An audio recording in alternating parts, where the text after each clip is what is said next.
Hello everyone, এই ভিডিওর topic হচ্ছে ফর লুপ। অন্যান্য প্রোগ্রামিং ল্যাঙ্গুয়েজে ফর লুপ এবং ওয়াইল লুপের ওয়ার্কিং ফাংশনালিটিস একদম সেম, জাস্ট লিখার প্যাটার্নটা ডিফারেন্ট। বাট পাইথনে ওয়াইল লুপ এবং ফর লুপের ওয়ার্কিং ফাংশনালিটিস একটু ডিফারেন্ট। অন্যান্য ল্যাঙ্গুয়েজে ফর ইচ লুপ বলে একটা লুপ আছে, সেই লুপটার ওয়ার্কিং ফাংশনালিটিস অ্যান্ড পাইথনের ফর লুপের ওয়ার্কিং ফাংশনালিটিস আবার সেম। তো আমরা ফর লুপটা দেখবো পাইথনে কীভাবে লিখতে হয়। তো আমরা আগের ওয়াইল লুপের কোডটাকে কমেন্ট আউট করে রাখলাম। আমরা এখন একটা লিস্ট নিব। লিস্টটা একটা একটা লিস্ট যেটাতে আমি মাল্টিপল প্লেয়ারদের নাম রাখতে চাই। সো আমি লিস্টের ভ্যারিয়েবলটার নাম দিতে পারি প্লেয়ার্স, অ্যান্ড কয়েকটা প্লেয়ারের নাম দিতে পারি রোনালদো, মেসি, ইসকো, নেইমার। ওকে, আমি চারটা প্লেয়ারের নাম দিয়ে একটা লিস্ট করলাম, প্লেয়ার্স লিস্ট। সো আমি এখন ফর লুপটা ইউজ করব। সো যেহেতু এটা ফর লুপ, এটা একটা কিওয়ার্ড ইউজ করব। এই কিওয়ার্ডটা হচ্ছে ফর। সো ওয়াইল লুপের জন্য আমরা ওয়াইল কিওয়ার্ডটা ইউজ করেছিলাম, এবং ফর লুপের জন্য আমরা ফর কিওয়ার্ডটা ইউজ করব। সো ফর, আমি যদি একটা কাউন্ট অর আমি একটা ভ্যারিয়েবল ধরবো, যে কোনো একটা ভ্যারিয়েবল। আমরা ওয়াইল লুপে যেরকম একটা ভ্যারিয়েবল ধরেছিলাম, ভ্যারিয়েবলটার ভ্যালু দিয়েছিলাম 0। আমরা নিজে থেকে ম্যানুয়ালি ইনক্রিমেন্ট করেছিলাম ভ্যালুটাকে। সো এখানে ওইটা করা লাগবে না, এখানে সিম্পলি আমি ভ্যারিয়েবলটার একটা নাম দিয়ে দিব, একটা ভ্যারিয়েবল ধরবো। জাস্ট আমার ভ্যারিয়েবলের ভ্যালু দেওয়া লাগবে না, ইনক্রিমেন্টও করা লাগবে না। আমি একটা ভ্যারিয়েবলের নেম দিতে পারি প্লেয়ার। সো প্লেয়ার এবং প্লেয়ার্স কিন্তু সেম না। প্লেয়ার এখন আমার একটা ডিফারেন্ট ভ্যারিয়েবল এবং প্লেয়ার্স একটা different variable. So players variable দিয়ে আমি কি বুঝাচ্ছি, আমার প্লেয়ারের লিস্টটা, আর প্লেয়ার দিয়ে বুঝাচ্ছি আমার ইচ প্লেয়ারকে। তো প্লেয়ার একটা ভ্যারিয়েবল দিলাম for player in players. So in একটা কিওয়ার্ড, ইন কিওয়ার্ড দিয়ে বুঝালাম যে এই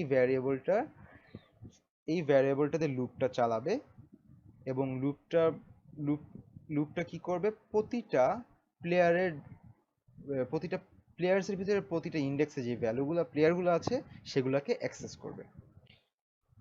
so for each loop basically এটা এইভাবেই কাজ করতেছে যে একটা ভ্যারিয়েবল ধরবো, এই ভ্যারিয়েবলটা এই লিস্টের প্রতিটা আইটেমের ভ্যালু হোল্ড করবে একবার একবার করে। সো ফার্স্ট টাইম কি করবে, এই লিস্টের ফার্স্ট যে ইন্ডেক্সের ভ্যালুটা সেটাকে সেই ভ্যালুটা হোল্ড করবে প্লেয়ার ভ্যারিয়েবলে। সেকেন্ড টাইম আবার প্লেয়ার ভ্যারিয়েবলে হোল্ড করবে মেসি। থার্ড টাইম যখন লুপটা ঘুরবে তখন প্লেয়ার ভ্যারিয়েবলে হোল্ড করবে ইসকো। ফোর্থ টাইম যখন লুপটা রান করবে তখন প্লেয়ার ভ্যারিয়েবলে ভ্যালু স্টোর থাকবে নেইমার। সো ফর লুপটা এভাবে কাজ করছে। সো আমি যদি এখানে সিম্পলি প্রিন্ট প্লেয়ার দেই, আমি আমার আউটপুট দেখতে পারবো Ronaldo, Messi, Isco, Neymar. So আমি আবার এটা এক্সপ্লেন করছি যে প্লেয়ার্স একটা লিস্ট নিয়েছি, এই প্লেয়ার্স লিস্টে চারটা প্লেয়ার আছে এবং আমি একটা ভ্যারিয়েবল নিয়েছি প্লেয়ার, এবং এই ভ্যারিয়েবল প্লেয়ারটা কি করবে, আমার প্লেয়ার্স নামের যে লিস্টটা আছে এই লিস্টের প্রতিটা ভ্যালু একবার একবার করে হোল্ড করবে। সো লুপটা বারবার রাউন্ড ঘুরবে যতক্ষণ পর্যন্ত প্লেয়ার্স লিস্টে আইটেম থাকবে, আইটেম পাবে। সো এখানে চারটা আইটেম পেয়েছে, সো চারবার এখানে রান করবে। আমি যদি এখানে আরেকটা প্লেয়ারের নাম দিতাম বেল, সো এখানে 5বার রান করতেছে যতক্ষণ আমার লিস্টটাতে, আমি এখানে যে ইন কিওয়ার্ডের পর আমি যেই জিনিসটা দিব, লিস্টটা দিব, সেটা যতক্ষণ পর্যন্ত আইটেম পেতে থাকবে ততক্ষণ পর্যন্ত লুপটা রান করবে। সো ফার্স্ট টাইম যখন লুপটা রান করবে, ফার্স্ট ইটারেশনে কি করবে, ফার্স্ট ইন্ডেক্সে যে ভ্যালুটা থাকবে সেই ভ্যালুটার প্লেয়ার এই ভ্যারিয়েবলে স্টোর হয়ে যাবে। সো প্লেয়ারের এখন ভ্যালুটা হচ্ছে রোনালদো। সো রোনালদো প্রিন্ট করলো। দেন এখান থেকে সেম লাইক ওয়াইল লুপ, আবার মাউস কার্সরটা ঘুরে এখানে চলে আসবে। এখানে এসে কি করবে, প্লেয়ার এই ভ্যারিয়েবলটা স্টোর হবে প্লেয়ার্সের সেকেন্ড ইন্ডেক্সের ভ্যালুকে ফার্স্ট সরি হ্যাঁ, সেকেন্ড ইন্ডেক্সের ভ্যালুটা হচ্ছে মেসি। সো মেসি স্টোর হবে প্লেয়ারের মধ্যে। সো বেসিক্যালি কি হচ্ছে, এভাবে করে জিনিসের সোন রান করবে যতক্ষণ না লিস্টটা এন্ড হচ্ছে।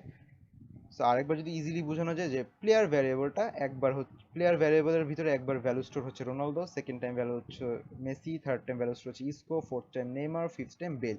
এভাবে করে স্টোর হচ্ছে এবং লুপটা রান হচ্ছে। সো লুপটা রান হচ্ছে এবং যতক্ষণ লিস্টের আইটেমগুলো ফিনিশ না হয়ে যাচ্ছে। সো এটাই ছিল ফর লুপ, একদম বেসিক যদি ধরতে হয় যে একটা ভ্যারিয়েবল, এবং ভ্যারিয়েবল এখানে আমরা কোনো আলাদা করে কাউন্টার দেখাচ্ছি না, আমরা আলাদা করে কাউন্টারের ইনক্রিমেন্ট ডিক্রিমেন্ট করতেছি না, আমরা কোনো আলাদা করে কন্ডিশন চেক করতেছি না, টোটাল জিনিসটা অটো হয়ে যাচ্ছে, প্লেয়ারের ভ্যালু অটো লিস্টের শুরু থেকে শেষ পর্যন্ত যাবে, এবং কন্ডিশনটা অলওয়েজ এটাই থাকবে যতক্ষণ প্লেয়ার্স লিস্টের আইটেম শেষ না হয়ে যাচ্ছে। সো আমার মোস্ট অফ দ্য ওয়ার্ক এখানে করা লাগেনি, আমি জাস্ট আমার প্রিন্ট স্টেটমেন্টেই ইউজ করেছি। আমি আরেকটা স্টেটমেন্ট অ্যাড করতে পারতাম, লেটস সে প্রিন্ট লেন ফাংশনটা আমরা ইউজ করেছি। লেন ফাংশনটা কি করছিল, যে আমাকে আমার যে লেন ফাংশনের ভিতরে আমি যেটা পাঠাচ্ছিলাম সেটা আমাকে কতটুক সাইজ, কতটুক লেটার আছে, আর একটা লিস্ট পাঠালে কয়টা আইটেম আছে সেটা আমাকে রিটার্ন করছিল। সো আমি এখানে লেন ফাংশনের ভিতরে প্লেয়ার পাঠাচ্ছি। সো ফার্স্টে প্লেয়ারটা হচ্ছে রোনালদো। সো